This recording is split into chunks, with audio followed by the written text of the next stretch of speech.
Magandang umaga po muli sa inyong lahat mga kaibigan. Salamat po sa ating Panginoon dahil ginising na naman po niya tayo ngayong umaga. Ay yan ang Biblia, ang salita ng Diyos. At uunahin po natin ang salita ng Diyos sa umagang ito upang sa ganoon, sa buong maghapon ay malagyan ng ating mga isipan ng salita ng Diyos. Para po habang may ginagawa tayo ng ibang bagay, ang salita ng Diyos ang ating naiisip.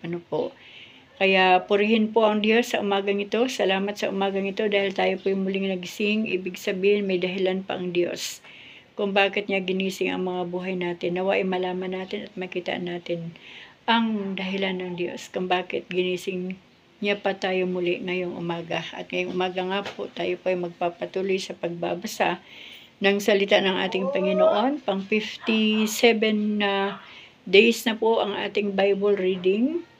Day 57 at purihin ang Diyos dahil nakakapagpatuloy po tayo kahit anumang sitwasyon ng buhay, kahit anuman ang mga pagsubok, suliranin nating nararanasan, dumarating, lumilipas, ngunit ang Diyos, ang pag-ibig niya ay hindi kumukupas sa atin. Ang kalakasan natin ay patuloy na binibigay ng ating Panginoon. Kaya dahil po sa kabutihan ng ating Diyos na walang hanggan, sa kanyang mga kapatawaran, kahabagan sa ating mga buhay, tumbasan naman po natin kahit man lang sa isang napakaliit na bagay na ating pwedeng gawin sa Panginoon. At wala pong ibang nais ang Diyos, kundi ibahagi ang kanyang salita. At ito nga po ang aking ginagawa dito po sa aking YouTube channel. Kaya ang kailangan lang na makita dito ay ang Biblia.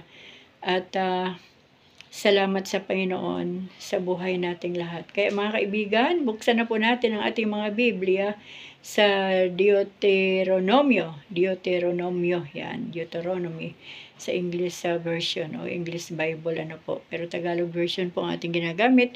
Kaya yun na po ang ating ipagpapatuloy dito sa YouTube channel ko, ang Tagalog version na Biblia. Kaya mga kaibigan, sa gabay at patnubay ng ating Diyos, sa kanyang habag, sa kanyang awa, salamat sa Panginoon dahil ang kanyang kabutihan ay patuloy ko ding nararanasan at syempre nararanasan nyo rin habang tayo po ay nagbabasa ng salita ng ating Panginoon. Kaya buksan na po natin ang ating mga Biblia dito po sa chapter 21 ng Deuteronomio. Ang title po nito, mga tuntunin tungkol sa di kilalang mamamatay tao. Sabi po dito, halimbawang naroon na kayo sa lupaing bibigay sa inyo ni Yahweh, pag may nakita kayong bangkay sa kapatagan o sa kaparangan at hindi malaman kung sino ang pumatay, ipagbigay alam ninyo iyon sa matatanda at mga hukom. Susukatin nila ang layo ng mga lungsod sa paligid, pagkatapos yung matatanda ng pinakamalapit na lungsod ay kukuha ng isang dumalagang baka na hindi pa naisisingkaw. Dadalhin niya ito sa may agos ng tubig sa isang lugar na hindi pa nabubungkal ni natatamnan. Pagdating doon, babaliin ang liig ng baka. Pagkatapos lalapit ang mga saserdoteng Levita pagkat sila ang pinili ni Yahweh upang maglingkod sa Kanya at magpuri sa Kanyang pangalan. Sila ang magpapasya sa mga usapin. Ang matatanda ng lungsod na malapit sa pinangyarihan ng krimen ay lalagay sa tabi ng baka upang maghugas ng kamay sa tapat nito. Sasabihin nila, hindi kami ang pumatay, hindi rin namin alam kung sino ang gumawa nito. Tanggapin mo, Yahweh, ang hain ng bayang Israel na iyong iniligtas. Huwag mong ibilang na ito'y kasalanan namin. Huwag mo kaming panagutin sa pagkamatay ng taong ito. Ang Israel ay hindi mananagot sa mga ganitong pangyayari kung gagawin ninyo ang nararapat sa kanyang kalooban. Tuloy po natin. Sabi po dito, mga tuntunin tungkol sa mga bihag na babae.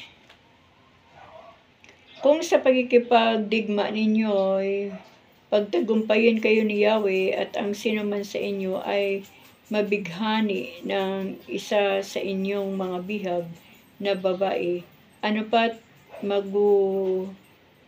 magustuhan siyang maging asawa, maaari itong iuwi. Pagdating ng bahay, ipaahit ang kanyang buhok, ipaputol ang mga kuko at pagbibihisin. Mananatili siya sa tahanan noong lalaki at babayaang ipagluksa ang kanyang mga magulang sa loob ng 1 buwan. Pagkaraan, maaari na siyang sipingan. Kung ang lalaki hindi masiyahan sa kanya, palalayain siya. Hindi siya maaaring ipagbili ni ituring na alipin pagkat nadungisan na ang kanyang uri.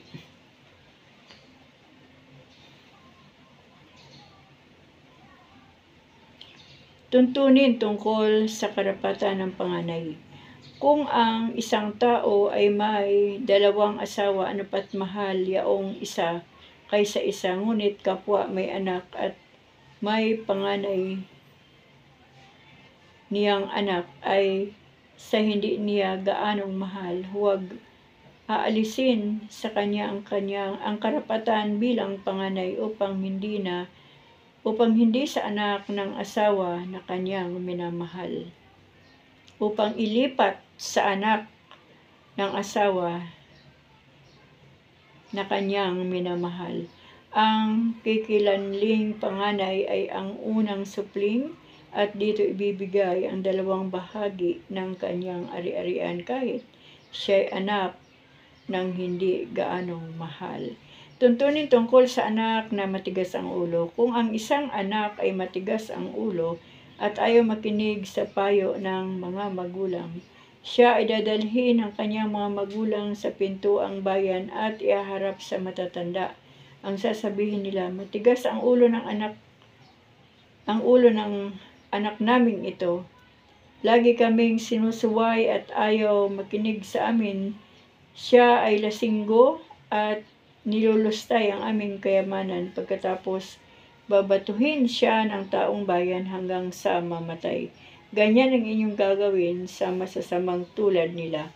Kung mabalita ito sa Israel, matatakot silang tumula doon. Iba't ibang tuntunin, kapag ibinitin ninyo ang bangkay ng isang taong pinatay bilang parusa sa nagawang kasalanan, kailangan siyang ilibing sa araw ring yaon.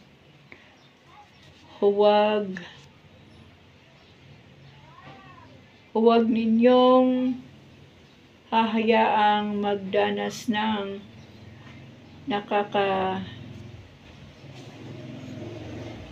nakabitin ang bangkay, pagkat ang binitay ay kasuklam-suklam kay Yahweh. Pag hindi ninyo inilibing agad, madudungisan ang lupaing ibinigay niya sa inyo.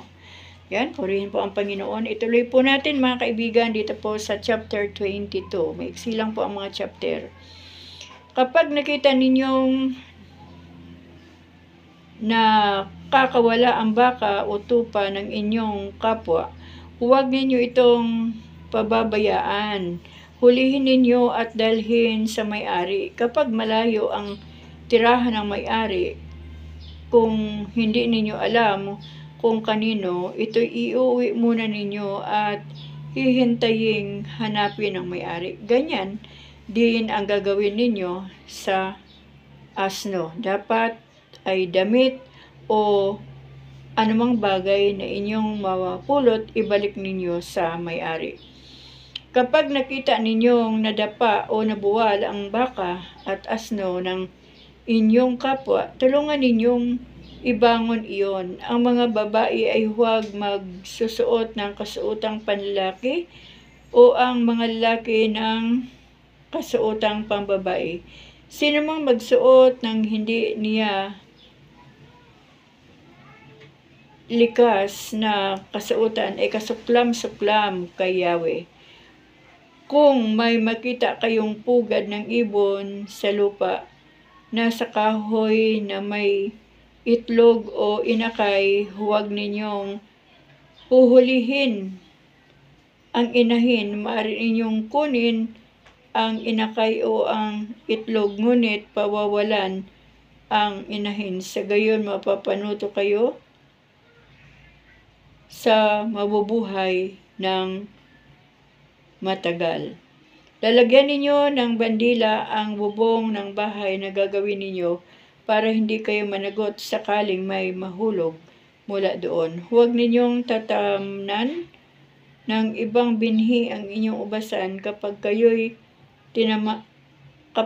tinamaan ninyo ng ibang binhi o tinamnan ninyo ng ibang binhi ang bunga ng ibang binhi at ng inyong ubas ay dalhing lahat sa sanktuaryo. Huwag ninyong pagtutuwangin sa araro ang baka at ang asno. Huwag kayong magsusuot ng damit na yari sa lana at leno. Lagyan ninyo ng palawit ang 4 sa sulok ng inyong balabal.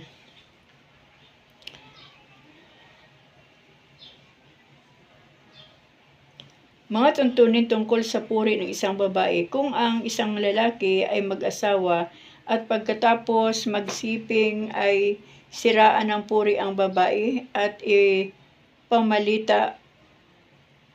ipamalitang hindi na ito dalaga, ang magulang ng babae ay dudulog sa matatanda ng bayan, taglay ang katibayan ng dalaga. Ang kanyang anak nang ito'y mag-asawa, ganito ang sasabihin ng ama: ang anak kong babae pinahintulutan kung mapangasawa ng lalaking ito, ngunit pinagbintangan ng masama matapos sipingan. Ipinamamalita niyang hindi na dalaga ang aking anak. Narito po ang katunayan ng kanyang pagkadalaga at ilalagay siya sa harapan ng matatanda. Ang damit na may bahid ng dugo ng babae, kung magkagayon, ang lalaki ipahahampas ng matatanda ng bayan. Bukod doon, siya ay pamumultahin ng 100 putol na pilak at ibibigay sa ama ng babae dahil sa ginawa niyang paninira sa isang dalaga sa Israel at sila'y mananatiling mag-asawa. Ang babae di maaaring hiwalayan ng lalaki. Ngunit kung totoo ang bintang at walang makitang katunayan ng pagiging dalaga, ang babae ilalabas ng bahay. Babatuhin siya roon ng mga kalalakihan ng lungsod hanggang sa mamatay, pagkat gumawa siya ng malaking kasalanan sa bahay mismo ng kanyang ama. At ito'y kasuklam-suklam na gawain sa Israel. Sa ganyang paraan, ninyo aalisin ang gayong kasamaan sa inyong kapulungan. Kapag ang isang lalaki na nahuling kasiping ng asawa ng iba, pareho silang papatayin sa ganyang paraan. Sa ganyang paraan ninyo aalisin ang gayong kasamaan sa Israel. Kapag ang isang dalagang nakatakda ng ikasal ay ginahasa sa loob ng lungsod at hindi nga napasaklulo, ilalagay niya na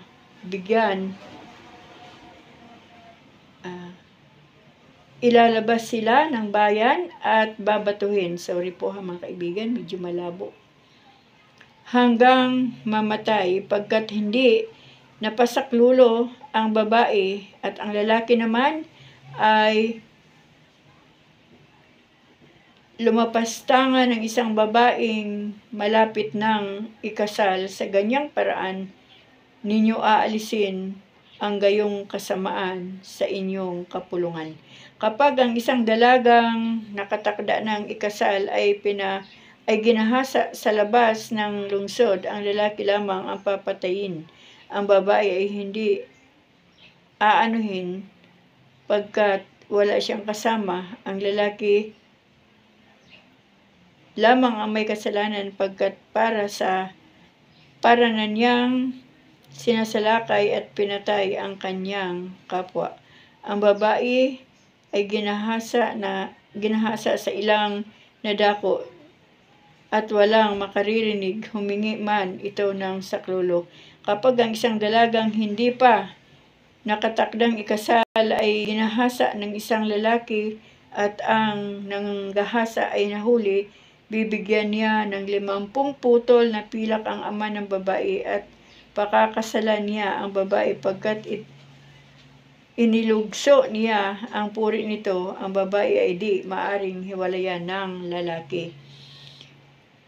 Hindi dapat sipingan ng anak ang sinumang asawa ng kanyang ama. Hindi niya dapat sapitin o hindi niya dapat ilagay sa kahiyan ang kanyang ama. So, purihin po ang Panginoon mga kaibigan sa ating binasa. Organize lahat. Lahat ng mga bilin ng ating Panginoon sa mga Israelita na kapag andoon na po sila sa lupang pangako, dapat po ay kanila pong gawin yung mga instruction, tuparin po nila upang sila po ay hindi magkasala. So, narinig na po natin yung binasa ko. Ngayon, tignan naman po natin sa ating panahon. Organize nga ba ang mga nangyayari ngayon sa ating mga buhay? Sino ba ang nagpapaalala sa atin bilang mga Pilipino? Ang batas nga ba ng bansang ito o ang Diyos pa rin sa pamagitan ng kanyang salita? Alam niyo mga kaibigan, kapag ang ating mga leader sa bansang ito, kasi si Moises, bilang isang leader ng mga Israelita, ang Diyos ang tumawag na pangunahan ng mga Israelita na umalis doon sa lugar ng Ehipto mula sa pagiging alipin, ay pinalaya ng Panginoon, sinuplayan ng kanilang mga pagkain, inumin ng kalakasan, sinuplayan ng hangin ng Panginoon habang sila naglalakbay, at ang Diyos ay nag-aanyong ulap kapag araw upang malambungan sila laban sa sikat ng araw, at kapag gabi naman, ang Panginoon naman ang mag-aanyong isang apoy para maliwanagan naman ang area kung saan naroon ang mga Israel. So, si Yahweh po ang talagang personal na gumagabay sa mga Israelita at sa pamagitan ng buhay ni Moises, ang kanyang lingkod na napakabuti at laging sumusunod sa Panginoon. Dumadating din po sa punto na siya po ay naiinis. Yung kabutihan na kanya nararanasan mula sa Diyos dahil po sa kakulitan ng mga Israelita ay siya rin po ay naiinis at nagkaroon din ng kasalanan o pagsuway, hindi pagsunod sa instruction ng Panginoon. At uulitin ko ulit yung unang instruction na nakita ko dito sa ating binasa, yung sinabi ng Panginoon dahil ang mga Israelita ay nagwawala na naman, sinisisi na naman si Moises ang Panginoon dahil uhaw na sila. Sabi ng Panginoon, dalhin mo yung tungkod ni Aaron at tumayo ka doon sa bato at magsalita ka. Siguro sa tao magkaroon ng tubig ay magkakaroon ng tubig, ngunit dahil na rin sa naubusan na ng pasensya si Moises, kaya yun, hinampas niya ng tungkod ni Aaron ang bato, kaya napakaraming tubig ang umagos mula po doon sa batuhan, at yun po ay himala ng Diyos. So, ibig sabihin, sa buhay ng mga Israelita, ay ang Diyos talaga ang nagbibigay ng instruction kay Yahweh, ay kay Moises, at si Moises naman ang nagpapaalam sa lahat ng tao sa buong angkan ng Israelita na ganun nga ang mga procedure, ang mga salita, ang bilin, ang instruksyon ng Panginoon sa kanilang mga buhay. Kaya sa atin naman pong mga buhay, mga kaibigan, sino ba ang nagbibigay ng instruction sa buhay natin? Okay, para maging mabuti ang isang tao, wala po tayong ibang susundin na instruction, kundi ang salita po ng Panginoon. Dahil ang salita po ng Diyos, ito po ang mabisa, ito po ang bumabago ng ugali ng isang tao, bumabago ng buhay ng isang tao, nagsasaayos ng pananampalataya ng tao sa Diyos. Kumbaga, pag spiritual po na pamumuhay, ay masasabi natin na salamat sa Panginoon kasi merong salita ng Diyos na iniwan ang Panginoon kinasihan ng kanyang banal na Espiritu Santo. Kaya ang salita ng Diyos ay buhay, makapangyarihan. Bakit? Kasi ito po ang ginagamit ng tao para mabago o magbago ang buhay ng isang tao.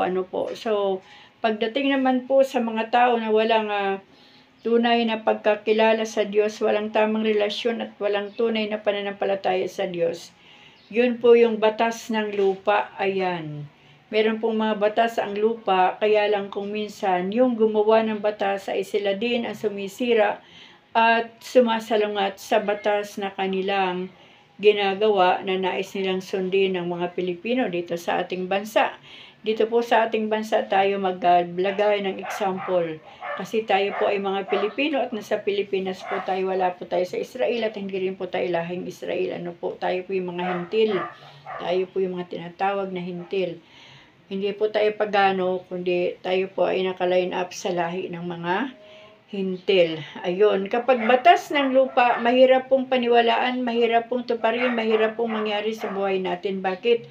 Kasi mismo yung gumawa ng batas at gustong magpatupad ay sila din na sumisira sa kanilang batas.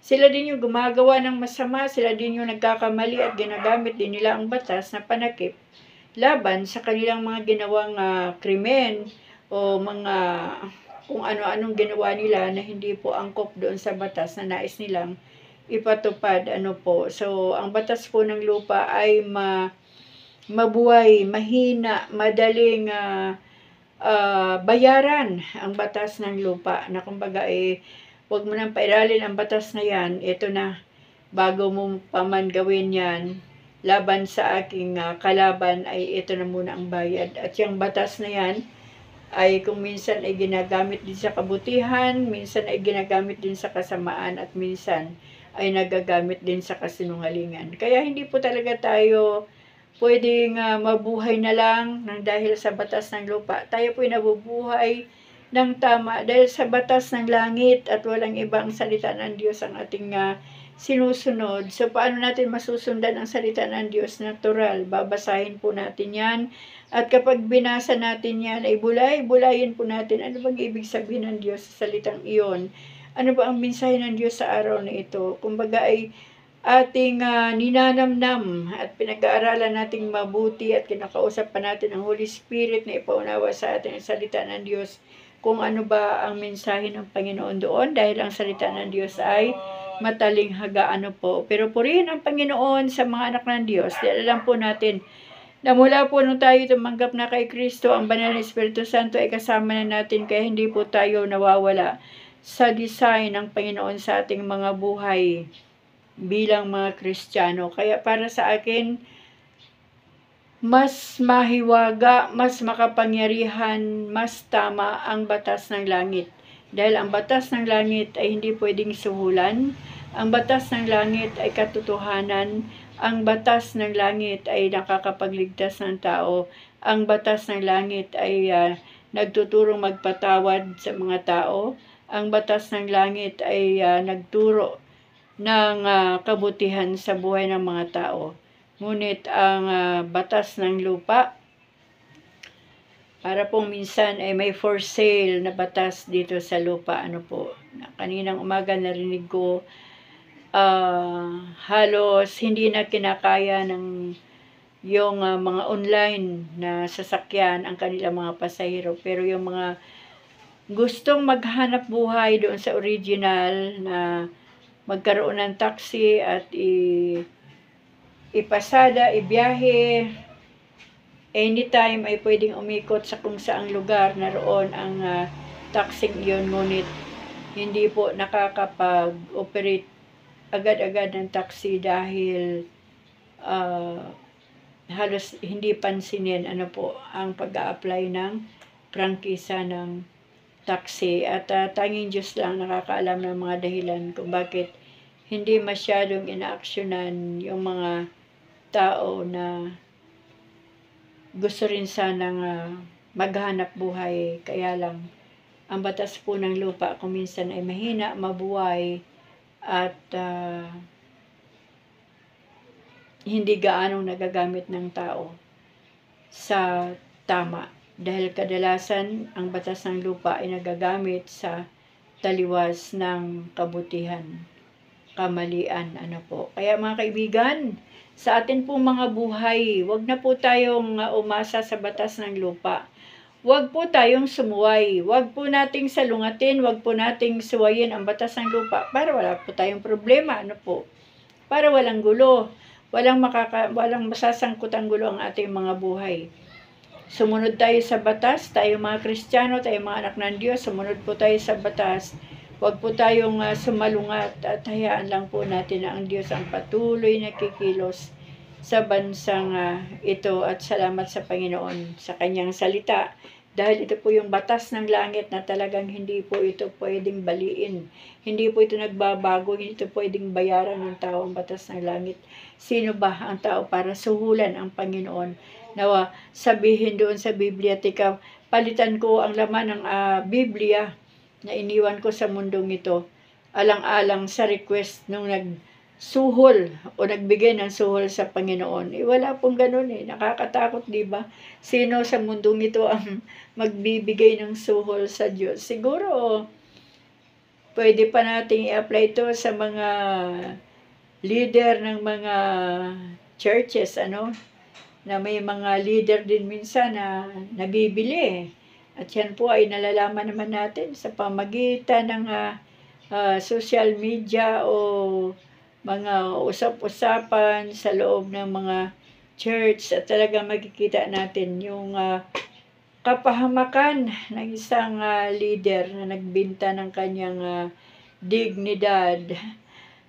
Yan ang nakakalungkot isipin. Kaya tayo po ng mga anak ng Diyos, pasulong po tayo sa kabutihan at ang kalooban ng Diyos ang ating yakapin, ang katuwiran ng Diyos ang ating lakaran, kahit ano pang offer ng mga tao sa ating paligid para makuha yung ating suporta.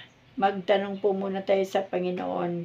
Sino ba talaga, Panginoon, ang dapat na